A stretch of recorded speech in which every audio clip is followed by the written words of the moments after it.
Kako pa vi zaključujete prodajo? Poznate primer, ko vas kupec pokliče in reče, dajte mi ceno. Ne govorite mi o teh vaših prednostih, samo ceno mi dajte. Mi rabimo ceno, ta trenutek rabimo ceno. Kaj takrat naredite? Mu rečete običajno tam 200 evrov ali pa 5 jurjev. Napaka. Kadar vas nekdo tako intenzivno sprašuje, kakšna je vaša zadnja cena, kakšna je cena, rečete odvisno. Odvisno od tega, kaj potrebujete. Reče, kako to mislim? Jaz potrebujem to. Poglejte, pogovarjava se, jaz nočem, da kupite nekaj in potem ne boste zadovoljni. Če boste kupili nekaj, kar vas potem ne bo zadovoljilo, boste jezi name, na produkt, na vse živo, na rešitev in ne boste srečni. Se pravi, dajmo ugotoviti, kaj vi potrebujete pravzaprav. In bomo takrat lahko definirali ceno.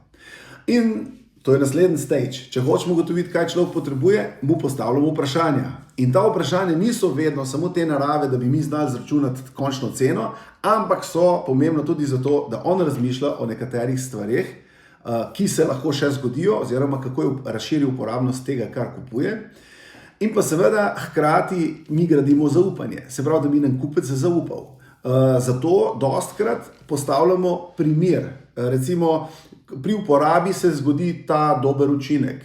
Navedemo primer iz prakse, ker ljudje zelo bolj razumemo, kot če nam nekdo nabija vse te neke prednosti in vse skupaj in mislimo, to je prodajni nagovor, naučili so se ga na pamet in zdaj mi to govorijo. Ko pa gremo v prakso, pa ljudje tu drugače dovzemamo, ker mogoče imamo mi tudi takšen problem.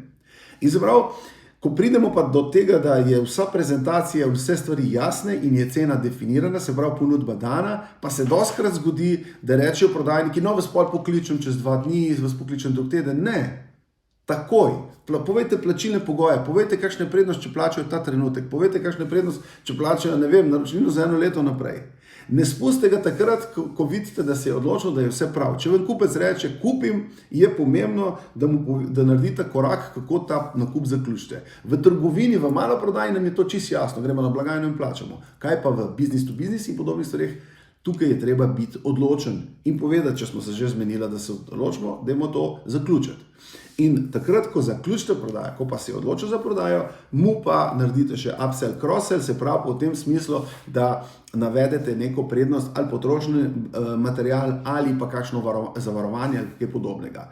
Meni je zelo mi gre na živce, kadar mi nekdo reče podaljšana garancija.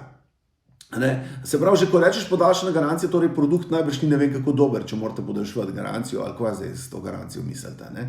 Če mi pa nekdo reče, lejte, ste kupili drag telefon, zelo pogosto pride ljudje, da jim je padel po tleh že v prvem tednu, pa se je steklo razbilo. Imamo pa za 20 evrov možnost zavarovanja tazga telefona. In takrat je čisto drugače, ko mi nekdo uporabno pove nekaj, da jaz se odločim za ta upsell in cross-sell. Evo, upam, da so vam te informacije kaj dobrodošle in da jih boste uporabili v svojem biznisu. Če vas zanima še kaj več, zveste še kaj več.